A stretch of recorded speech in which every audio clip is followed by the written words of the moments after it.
Salut tout le monde, j'espère que vous allez bien. Bienvenue dans cette nouvelle vidéo YouTube. Aujourd'hui, je suis extrêmement content parce que c'est la première vidéo où on va vraiment parler de street workout sur cette chaîne. Je ne sais pas si vous vous en souvenez, mais il y a quelques mois, je vous avais fait une vidéo que je vous afficherai juste ici où je vous disais que j'allais petit à petit stopper ou en tout cas diminuer la musculation au profit du poids du corps et du street workout.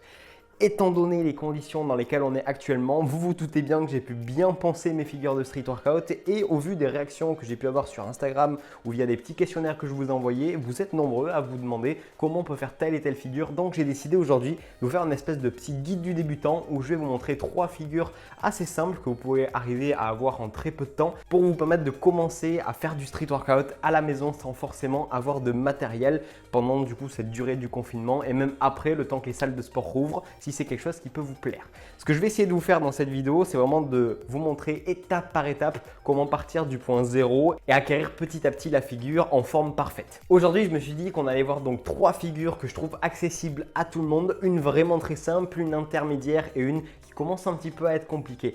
La première, ça va être le elbow lever, vous le voyez affiché à l'écran, c'est une figure que vous pouvez faire à peu près sur tout. Moi, je sais que j'ai commencé par cette figure. La deuxième, ça sera le L-sit, c'est une figure qui sollicite pas mal la sangle abdominale et aussi les triceps, donc une bonne figure pour commencer si vous avez déjà un petit passé de poids du corps ou de musculation. Et enfin, le dernier, ça sera de commencer à avoir le front lever. Donc le front lever tendu, ça donne ça, mais aujourd'hui, on va surtout voir comment commencer à le travailler en tuck, c'est-à-dire en boule, puis petit à petit, on va passer vers cette version où on a les jambes complètement tendues. En tout cas, j'espère que le programme vous plaît et sans plus tarder, on va pouvoir commencer par le elbow lever. Avant toute chose, si ce style de vidéo te plaît, n'hésite pas à me le signifier, que ce soit dans les commentaires, que ce soit avec un petit pouce bleu. Et si tu regardes cette vidéo sans être abonné, comme 90% des personnes qui passent sur cette chaîne, je t'invite à cliquer juste ici. Tu sais que ça me soutiendra énormément dans mon travail, donc je te laisse 3 secondes. 1, 2, 3.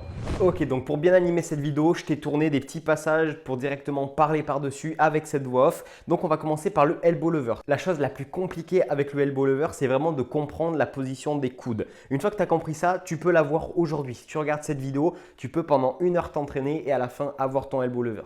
L'idée, c'est vraiment de comprendre que tes coudes, ils vont te servir d'appui. Donc tu vas en fait venir les poser au niveau de ta sangle abdominale et c'est tes abdos qui vont te servir à te reposer dessus, si je peux dire ça comme ça. L'idée, c'est pas de faire comme je te montre dans la vidéo et de venir petit à petit glisser sur le côté. Là, c'est une autre figure qui s'appelle la semi-planche et c'est pas du tout le même niveau. Là, on veut vraiment que tu t'aides de tes 2 coudes pour te maintenir dessus et en fait, ça va juste être après de chercher le point d'équilibre pour tenir la figure. Tu as 2 manières de faire cette figure, soit en t'aidant directement de barres parallèles ou de parallettes, soit directement au sol. Je te montre à chaque fois les positions des mains parce que tu vois qu'en street workout, c'est quelque chose d'assez important d'avoir un bon grip, des mains bien positionnées pour bien répartir la force et bien positionner surtout. Là, tu vas voir, je vais procéder d'une certaine manière avec une certaine évolution au niveau des figures qui va être la même pour toutes les figures que je vais aborder, que ce soit dans cette vidéo ou dans une prochaine si ça te tente. L'idée, c'est que tu vas partir en position tuck, c'est-à-dire une position en boule. Ensuite, tu vas avoir la position advanced tuck, c'est-à-dire que c'est une position où tu vas être un petit peu plus avancé. Ensuite, tu vas avoir la position straddle, ça veut dire jambes écartées. Plus tu vas arriver à écarter les jambes, plus forcément ton poids de corps va être réparti différemment. Tu vas avoir moins de poids sur l'avant des jambes. Et enfin, la position la plus technique, ça va être la position full. Là, c'est quand tu vas avoir vraiment tout le corps tendu et là, tu as la figure parfaite. Alors voilà comment ça se passe avec le elbow lever. Je te conseille vraiment de faire gaffe à ta position encore une fois au niveau des coudes. Et une fois que tu as compris ça, tu peux te lancer directement en pliant un petit peu les jambes comme je suis en train de te montrer dans cette vidéo. Ça te permettra vraiment de comprendre cet effet de balancier. Et une fois que tu es à l'aise avec cette position, tu la tiens 5 à 10 secondes, tu vas pouvoir passer à la position straddle. Encore une fois, à tenir 5 à 10 secondes. Tu fais bien attention au point de gravité et ensuite tu pourras passer à la full qui te demandera, tu verras, un petit peu plus de contrôle. Mais une fois que tu as passé ça, tu vas pouvoir t'amuser à tenir cette figure le plus longtemps possible ou sinon à passer sur des figures un petit peu plus compliquées. Et c'est là qu'intervient la position à un bras qui va encore une fois venir complexifier la figure. Là du coup on parle du elbow lever one arm qui est vraiment une figure que j'aime beaucoup. Malheureusement les exemples que je te présente dans cette vidéo ne sont pas vraiment mes meilleures performances parce que ça fait très longtemps que je ne l'avais pas fait.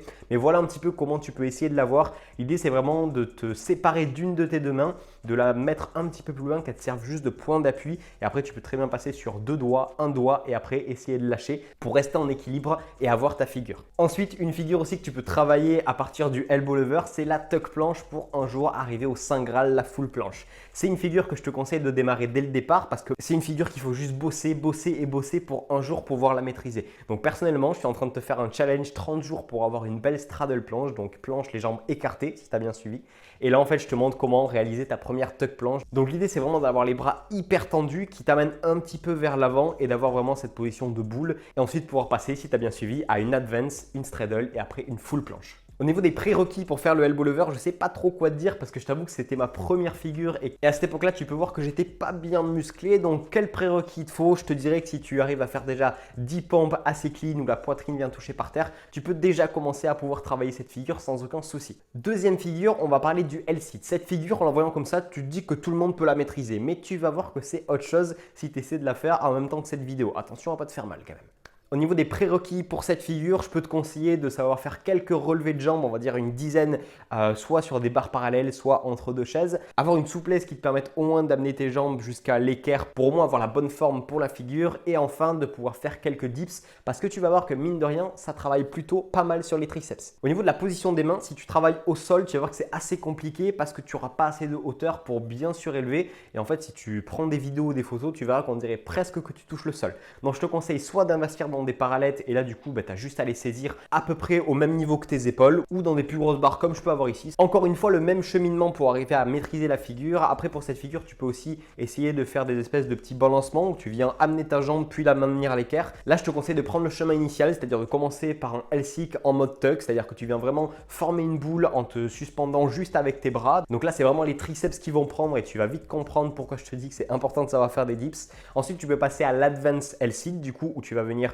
juste un petit peu avancer tes jambes, puis directement à une version full puisque ça va être compliqué d'écarter les jambes pendant que tu fais ton L-sit. Après, tu peux essayer, mais moi je ne le conseille pas forcément. Une fois que tu maîtrises bien cette figure, tu peux t'attaquer au V-sit qui est une figure un petit peu plus difficile que le L-sit. En gros, il va falloir juste que, au lieu que tes jambes soient à l'équerre comme ça, qu'elles soient un petit peu plus hautes comme ça, en gros qu'elles forment un V.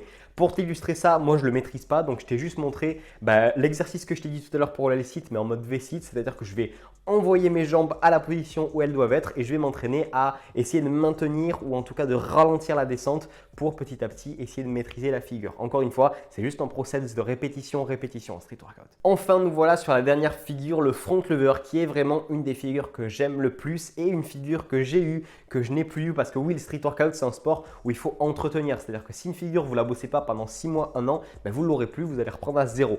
Donc c'est aussi ce principe-là que j'aime beaucoup de progression. Mais du coup, le front lever que je suis en train de réapprendre et je vais t'expliquer comment je suis en train de le réapprendre, c'est extrêmement simple.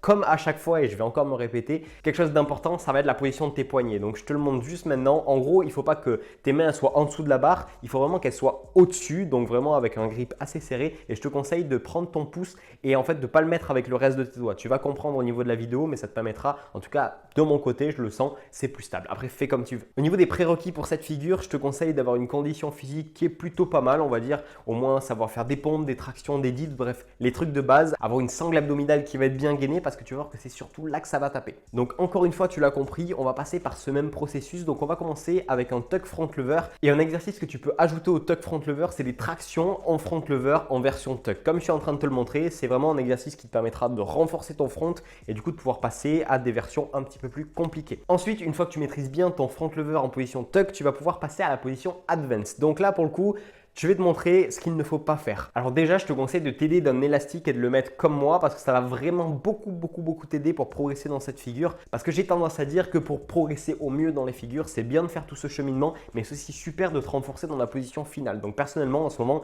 je bosse le front lever en full, mais assisté d'un élastique. Et petit à petit, je descends juste la résistance de l'élastique parce que j'en ai plusieurs avec moi. Là, tu vois, je suis en train de te montrer une erreur à pas faire, c'est-à-dire vraiment laisser les fesses un petit peu tombantes et essayer de juste faire un espèce d'angle qui n'est pas forcément une ligne droite. Tu vas voir que je vais rétablir mon erreur juste maintenant et tu vois directement la différence. Je suis beaucoup plus gainé et mon dos est quasiment droit. Et c'est vraiment la position que tu dois chercher à avoir. Ensuite, comme tout à l'heure, tu vas passer au mode jambes écartées, le mode straddle. Donc là, plus tu as les jambes écartées, plus ça sera simple. Donc essaie de bosser peut-être un petit peu ta souplesse hors des jours d'entraînement pour éviter les effets d'interférence et je pense que ça sera plutôt pas mal.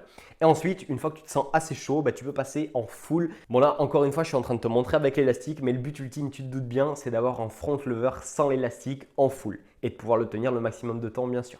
et pourquoi pas lâcher une main, on sait jamais, ça peut faire une figure assez sympa. Bref, en tout cas, voilà les 3 figures par lesquelles j'ai commencé mon apprentissage du street workout. J'espère que cette vidéo d'initiation t'aura plu. N'hésite pas vraiment à me partager tes avis dans les commentaires, peut-être à me dire d'autres figures que tu aimerais voir sur ce format-là. En tout cas, je suis en train actuellement de tourner une vidéo sur 30 jours où je suis en train de te montrer l'évolution de ma planche. Donc comme tu peux le voir dans cette vidéo, aujourd'hui on était au jour 3 et tu peux voir que je ne suis pas encore exceptionnel, mais je te promets qu'au bout de 30 jours, ça sera plus la même. Donc pour ne rien rater, comme je t'ai dit tout à l'heure, n'hésite pas à t'abonner, à lâcher un petit like, à lâcher un petit commentaire pour me dire ce que tu as pensé de la vidéo. En tout cas, comme je l'ai dit plusieurs fois, c'était vraiment un plaisir d'aborder le sujet du street workout sur cette chaîne YouTube et ça sera sûrement pas la dernière vidéo sur le sujet. Alors on se retrouve très vite dans une nouvelle vidéo et d'ici là, prends soin de toi.